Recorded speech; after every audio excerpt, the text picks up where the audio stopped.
All India Radio presents Morning News.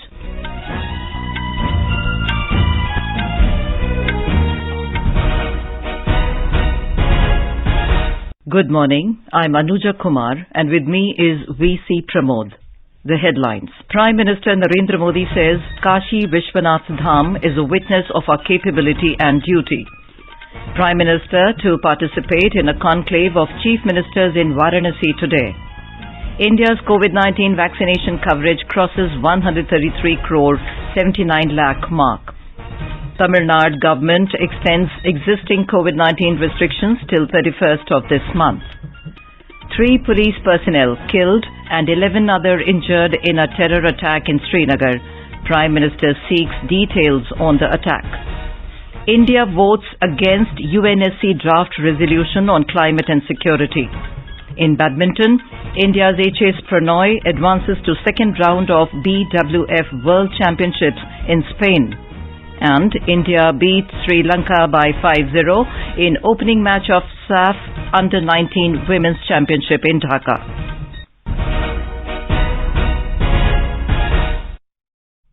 As India marches towards administering 150 crore vaccine doses against COVID-19, news about the new corona variant is a cause for concern. In this situation, we appeal to our listeners to get fully vaccinated at the earliest and help others get vaccinated.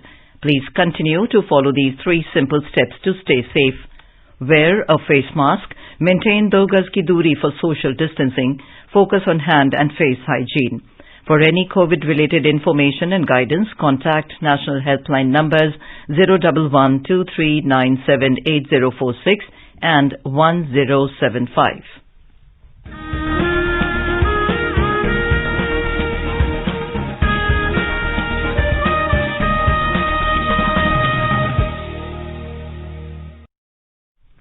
As our nation celebrates the 75th year of independence, a series of events are being organized by the government as a part of Azadi Ka Amrit Mahotsav. To commemorate the occasion as a Jan Utsav, All India Radio News brings its listeners a special quiz on India's freedom movement and its glorious history. The quiz is being conducted every Monday and Tuesday in the morning news since 16th of August and will continue till 15th August 2022. India Post has joined hands as the logistics partner with All India Radio News for the Amrit Mahotsav quiz. Recalling our yesterday's question, who was the leading defence counsel in the Red Fort trials conducted by the British against the INA officers Major General Shah Nawaz Khan, Colonel Prem Sehgal and Colonel Gurubaksh Singh Dhillon? The correct answer is Bhula Bhai Desai, the great lawyer and a nationalist leader. His arguments played a striking part in vindicating the 3 INA officers. AIR News got an overwhelming response from its listeners across the world, and the one lucky winner of the quiz is Prakhar Chandra Pathak from Church Lane, Prayagraj, Uttar Pradesh. And coming to our 36th question of the Amrit Mahotsav quiz in English, who was the first person to hoist Indian tricolour in an international forum? I repeat, who was the first person to hoist Indian tricolour in an international forum? Listeners can send their responses to the question over WhatsApp on 882-654-6262. I repeat, 882-654-6262 or through email on amritmahotsavquiz@prasarbharati.gov.in. And now the news in detail. Prime Minister Narendra Modi has said that dedication of Kashi Vishwanath Dham will give a decisive direction to India and will lead to a brighter future. He said the complex is a witness of our capability and our duty. Mr. Modi said with determination and concerted thought, nothing is impossible. The Prime Minister inaugurated Sri Kashi Vishwanath Dham in Varanasi, Uttar Pradesh yesterday. In his address, he said Kashi Vishwanath Dham is not just a grand building, but is a symbol of our Sanatan culture and our spiritual soul. He said it is a symbol of India's antiquity, traditions, our energy and dynamism. बीते 7 वर्षों से काशी में चल रहा विकास का महायज्ञ एक नई ऊर्जा को प्राप्त कर रहा है। काशी विश्वनाथ धाम का लोकार्पण भारत को एक निर्णायक दिशा देगा, एक उज्जवल भविष्य की तरफ ले जाएगा। ये परिसर साक्षी है हमारे सामर्थ्य का, हमारे कर्तव्य का। अगर सोच लिया जाए, ठान लिया जाए तो असंभव कुछ भी नहीं है। हर भारतवासी की भुजाओं में वो बल है जो अकल्पनीय को साकार कर देता है। हम सब जानते हैं, हम तपस्या जानते हैं, देश के लिए दिन रात खपना जानते हैं। The Prime Minister asked for 3 resolutions from the citizens: Swachhata, Srijan and continuous efforts for Atmanirbhar Bharat. Mr. Modi further said, today's new India is not only constructing temple at Ayodhya, but also constructing medical colleges in every district. He said today's new India is not only building Kashi Vishwanath Dham, but also building Pakka houses for the poor. हमारे देश के लिए 3 संकल्प चाहता हूं और बाबा की पवित्र धरती से मांग रहा हूं। पहला स्वच्छता, दूसरा सृजन और तीसरा आत्मनिर्भर भारत के लिए निरंतर प्रयास। स्वच्छता जीवन शैली होती है, स्वच्छता अनुशासन होती है। अपने साथ कर्तव्यों की एक बहुत बड़ी श्रृंखला लेकर आती। पूरे आत्मविश्वास से सृजन करिए, इनोवेट करिए, इनोवेटिव तरीके से करिए और हर नई मंजिल पाकर रहेंगे। तीसरा एक संकल्प जो हमें लेना है वो है आत्मनिर्भर भारत के लिए अपने प्रयास बढ़ाने का। ये आजादी का अमृत काल है। हम आजादी के 75वें साल में है। जब भारत 100 साल की आजादी का समारोह बनाएगा तब का भारत कैसा होगा, इसके लिए हमें अभी से काम करना होगा। The Prime Minister began his visit to Varanasi by offering prayers at Kal Bhairav Temple, known as the Guard of the Kashi. The Prime Minister then took a holy dip in the river Ganga and reached Kashi Vishwanath Dham, carrying the holy Ganga Jal through Kashi Vishwanath corridor. The Prime Minister witnessed Ganga Aarti on board a ro-ro vessel in the evening.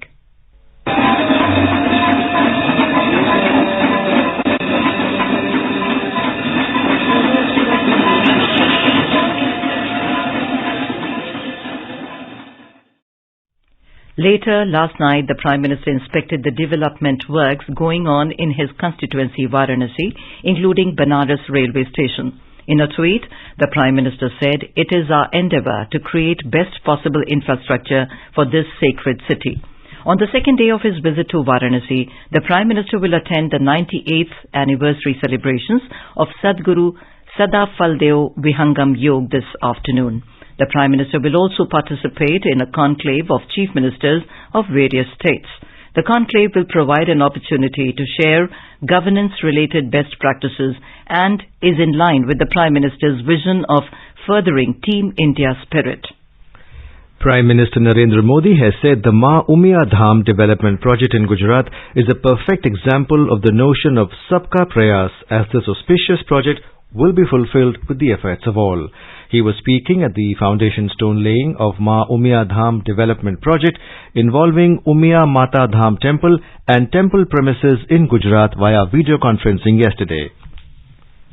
Prime Minister Narendra Modi will address the valedictory session of the National Summit on Agro and Food Processing on Thursday. The summit is being organized as a part of the pre-event Vibrant Gujarat Summit to be held in Anand, Gujarat from today. This conference will be attended by 5,000 farmers who will be present in the summit.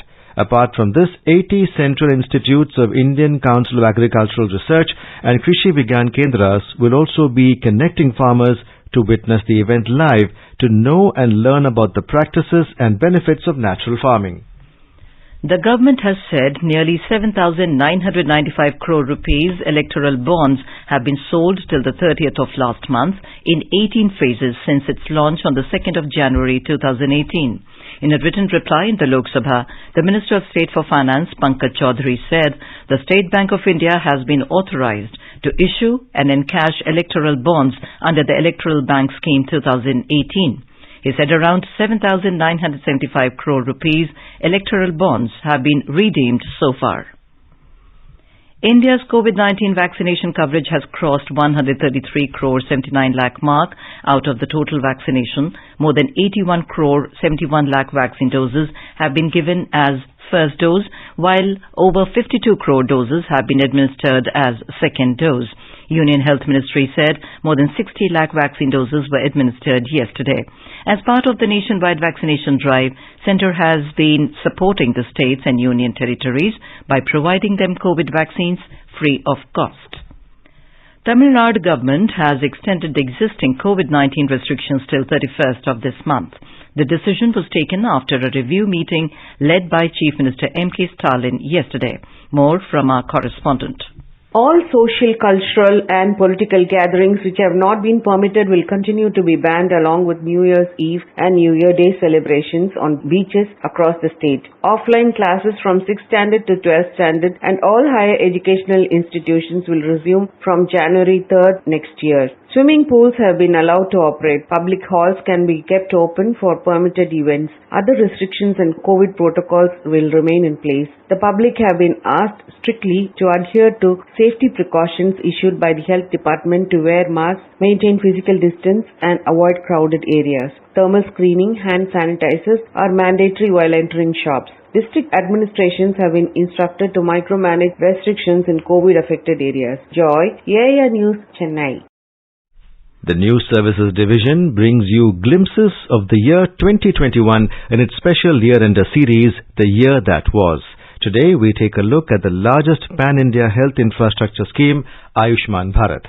The Pradhan Mantri Jan Arogya Yojana, termed as Ayushman Bharat, was launched by the centre on the 23rd of September 2018. With an outlay of 64,180 crore rupees, it aims to provide a much-needed fillip to India's capacity to address public health issues.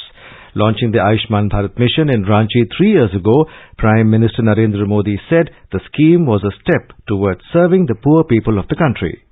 गरीब की सेवा करने का मैं समझता हूं उससे बड़ा कोई कार्यक्रम नहीं हो सकता है, अभियान नहीं हो सकता है, योजना नहीं हो सकता। देश के 50 करोड़ से ज्यादा भाई बहनों को 5 लाख रुपए तक का हेल्थ एश्योरेंस देने वाली ये दुनिया की अपनी तरह की सबसे बड़ी योजना है। पूरी दुनिया में सरकारी पैसे से इतनी बड़ी योजना किसी भी देश में दुनिया में नहीं चल रही। Our correspondent reports that the Ayushman Bharat scheme has been able to bring about a paradigm shift in India's healthcare infrastructure and make it more resilient. Ayushman Bharat scheme was a game changer for the health sector. The scheme, which is the world's largest healthcare program, provides a cover of up to 5 lakh rupees per family per year for secondary and tertiary care hospitalization to around 10 crore 74 lakh poor and vulnerable families. The beneficiary families under the scheme are identified from the socio-economic caste census of 2011 on the basis of select deprivation and occupational criteria across rural and urban areas. Over 17 crore 31 lakh beneficiaries have been given e-cards to avail the benefits under the Pradhan Mantri Jan Arogya Yojana so far. Over 2 crore 53 lakh people have availed treatment under the scheme. The implementation of such an enormous healthcare program has had a significant impact on all stakeholders, including healthcare providers, health insurers, medical equipment companies and pharmaceutical industry. With Dipendra, Suparna Saikya, AIR News, Delhi. You are listening to the morning news on All India Radio. A reminder of the headlines before we move on. Prime Minister Narendra Modi says Kashi Vishwanath Dham is a witness of our capability and duty. Prime Minister to participate in a conclave of Chief Ministers in Varanasi today. India's COVID-19 vaccination coverage crosses 133 crore 79 lakh mark. Tamil Nadu government extends existing COVID-19 restrictions till 31st of this month. 3 police personnel killed and 11 others injured in a terror attack in Srinagar. Prime Minister seeks details on the attack. India votes against Unsc draft resolution on climate and security. In badminton, India's HS Pranoy advances to second round of BWF World Championships in Spain. And India beat Sri Lanka by 5-0 in opening match of SAF Under-19 Women's Championship in Dhaka. For quick news updates round the clock, follow us on our Twitter handle at AIR News Alerts. चलो मिलकर एक शुरुआत करें, चलो एक फैसला आज करें, मास्क नहीं तो टोकेंगे, कोरोना को रोकेंगे, चलो एक इरादा करते हैं, चलो कुछ वादा करते हैं, मास्क नहीं तो टोकेंगे, कोरोना को रोकेंगे. Welcome back to the morning news on All India Radio. Prime Minister Narendra Modi has sought details on the terror attack on a police vehicle at Zivan in Panta Chowk area in Srinagar outskirts last evening. 3 policemen were martyred and 11 others sustained injuries after terrorists fired indiscriminately upon the vehicle carrying 9th Battalion of Jammu and Kashmir Armed Police personnel. Prime Minister Narendra Modi expressed condolences to the families of the police personnel who attained martyrdom in the terror attack. Lieutenant Governor Manoj Sinha also strongly condemned the cowardly attack. He paid homage to the martyred police personnel and expressed condolences to the bereaved families. He has directed the concerned authorities to provide best possible treatment to the injured police personnel and prayed for their speedy recovery. Mr. Sinha also said that his administration is committed to ensure that perpetrators of the terrorist attack are punished soon. He said that police and security forces are determined to neutralize the evil forces of terrorism in the Union Territory. Talking to AIR News, DGP Dilbag Singh informed that one of the injured police personnel succumbed to injuries late last night. कल शाम को हमारा police का party Srinagar city में अपना duty करने के बाद वापस लौट रहा था अपना कैंपस में, जो कि जैवन कैंपस के नाम से जाना जाता है. कैंपस में पहुंचने से पहले ही उनके ऊपर घात लगा करके आतंकवादियों ने फायरिंग करी और फायरिंग के दौरान 14 हमारे पुलिस कर्मी जख्मी हुए. सभी पुलिसकर्मियों को एकदम शिफ्ट किया गया पुलिस हॉस्पिटल और आर्मी हॉस्पिटल में. अनफॉर्चुनेटली उसमें से 2 लोगों की शहादत हुई. बाकी सब लोग जेर इलाज रहे रात भर, मगर उसमें एक जन क्रिटिकल थे हमारे और उनकी अनफॉर्चुनेटली रात को डेथ हो गई है, कांस्टेबल रमीज. इससे 3 हमारे लोग जो हैं उनकी शहादत हुई और इसके अलावा जो बाकी लोग हैं वो इस वक्त स्टेबल हैं. आपको बता दें कि पिछले कुछ दिनों से लगातार आतंकियों के खिलाफ ऑपरेशन जारी है. कल भी श्रीनगर शहर में श्रीनगर पुलिस ने ऑपरेशन किया जिसमें 2 आतंकी मारे गए. आज भी कुछ एक जगहों के ऊपर रात भर से ऑपरेशन जारी है और हमें उम्मीद है कि जल्द ही उसमें भी अच्छी खबर मिलने वाली है. Jammu and Kashmir's Tourism Department received the highest tourist footfall in November this year, with 1,27,605 tourists visiting the Union Territory in a single month. Our correspondent reports that to attract local and foreign tourists, UT's Tourism Department is organizing various road shows across major cities of the country and raising awareness on tourism-related events, activities and destinations in J&K. Chief Secretary Dr. Arun Mehta asked the Tourism Department to promote 75 new tourist places by developing comprehensive facilities in an integrated manner.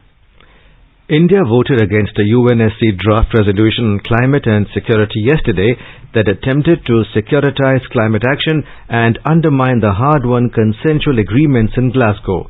India's permanent representative to the United Nations, T.S. Tirumurti, said India is second to none when it comes to climate action and climate justice, but the Security Council is not a place to discuss either of the issues. He said the attempt to do so appears to be motivated by a desire to evade responsibility in the appropriate forum and divert the world's attention from an unwillingness to deliver where it counts. So let us be clear about the issues today. Climate change decisions are sought to be taken out of the wider international community represented in the UNFCCC and given instead to the Security Council. Ironically, many of the UNSC members are the main contributors of climate change due to historical emissions. If the Security Council indeed takes over the responsibility on this issue, a few states will then have a free hand in deciding on all climate-related issues. This is clearly neither desirable nor acceptable. And now let's listen to our special program Azadi Ka Safar, highlighting the importance of the day during the freedom struggle. Azadi Ka Amrit Mahotsav.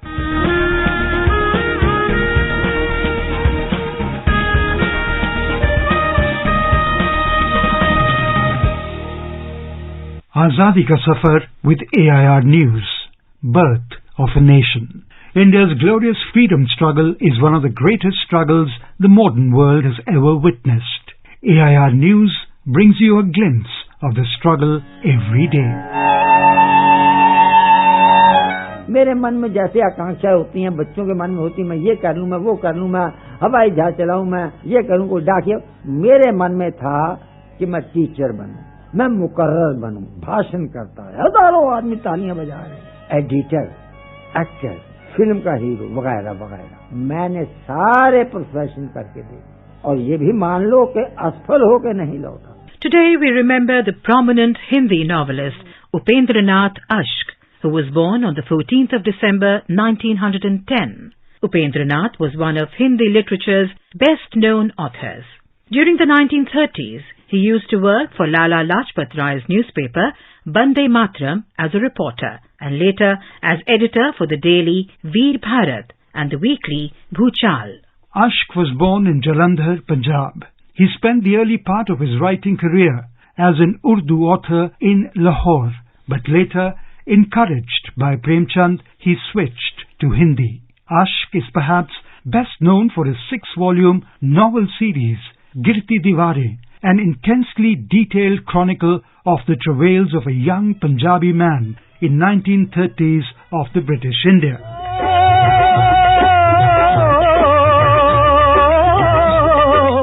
The protagonist in the series is a witness as well as a participant in the social change during the time and appreciates the reduction of the burden of tradition. Ashk also worked for All India Radio from 1941 to 1945 as a playwright and Hindi advisor, where his colleagues included Kishan Chandar and Saadat Hasan Manto. आज प्रस्तुत है श्री उपेंद्रनाथ अश्क का लिखा ये नाटक.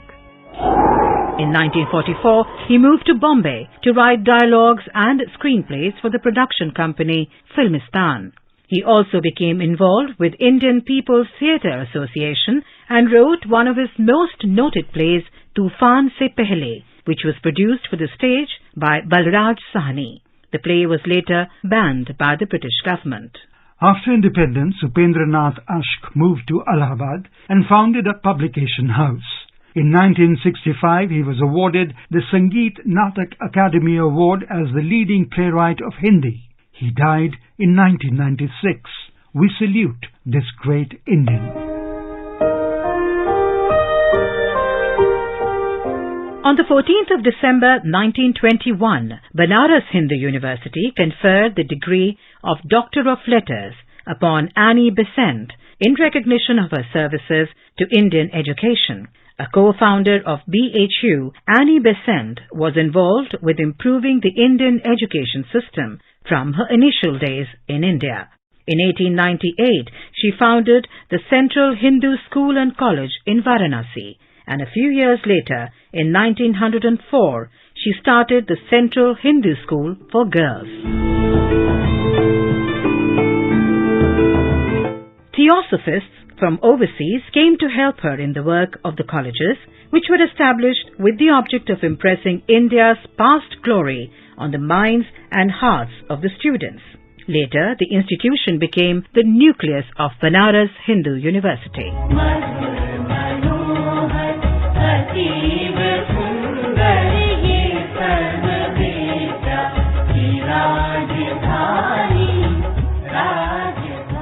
We also remember Martyr Devi Singh Guntia of Jabalpur district of Madhya Pradesh, who took active part in the First War of India's independence in 1857. He participated in the attack on the Shahpur police station on November 30, 1857 and attacked British positions in Jabalpur, Sioni and Narsinghpur districts. He also led a force of 1,500 people in a battle against the British force on December 7, 1857. He escaped after the defeat of his force, but was captured by the British soon after and executed by hanging on December 14, 1857. We pay our respect to the great martyr. That brings us to the end of this episode of Azadi Ka Safar with AIR News. See you in the next episode tomorrow.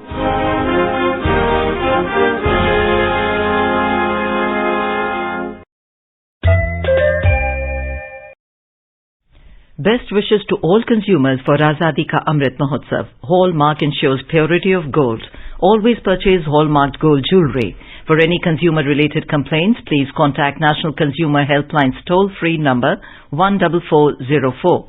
Issued in public interest by Department of Consumer Affairs, Government of India, Jago Grahak Jago. In our special series Aprajita during Parikrama at 4:45 p.m. today, we will bring you the history of Bengal's revolutionary woman, Beena Das, who is also known as Agni Kanya. In badminton, India's H.S. Pranoy and men's double pair of M.R. Arjun and Dhruv Kapila advanced to the second round after registering brilliant victories at the BWF World Championships in Huelva, Spain. P.V. Sindhu, Kidambi Shrikant and Lakshya Sen will play their second round singles match today. Indian women's under-19 team got off to a winning start in the SAF under-19 championship in Dhaka, Bangladesh, defeating Sri Lanka by a massive 5-0 margin. Neetu Linda scored 2 goals for the team, backed by 1 each from Santosh, Karen Estrosio and Priyanka Devi. India was on the front foot right from the beginning of the game as they got the lead in the second minute itself, with Santosh almost making it to the post. India will now clash with Bhutan tomorrow at 6:30 p.m. And now let us take a look at the weather forecast for today. Srinagar will have mainly clear sky, becoming partly cloudy towards evening or night. Temperature will hover between -1 and 7 degrees Celsius. Jammu will have mainly clear sky, becoming partly cloudy towards evening. Minimum temperature was 9 degrees Celsius, while the maximum will be around 21 degrees. Leh is likely to witness generally cloudy sky. Minimum and maximum temperature will hover between -11 and 2 degrees Celsius. Gilgit will have generally cloudy sky with light rain or drizzle. The temperature will hover between -3 and 12 degrees Celsius.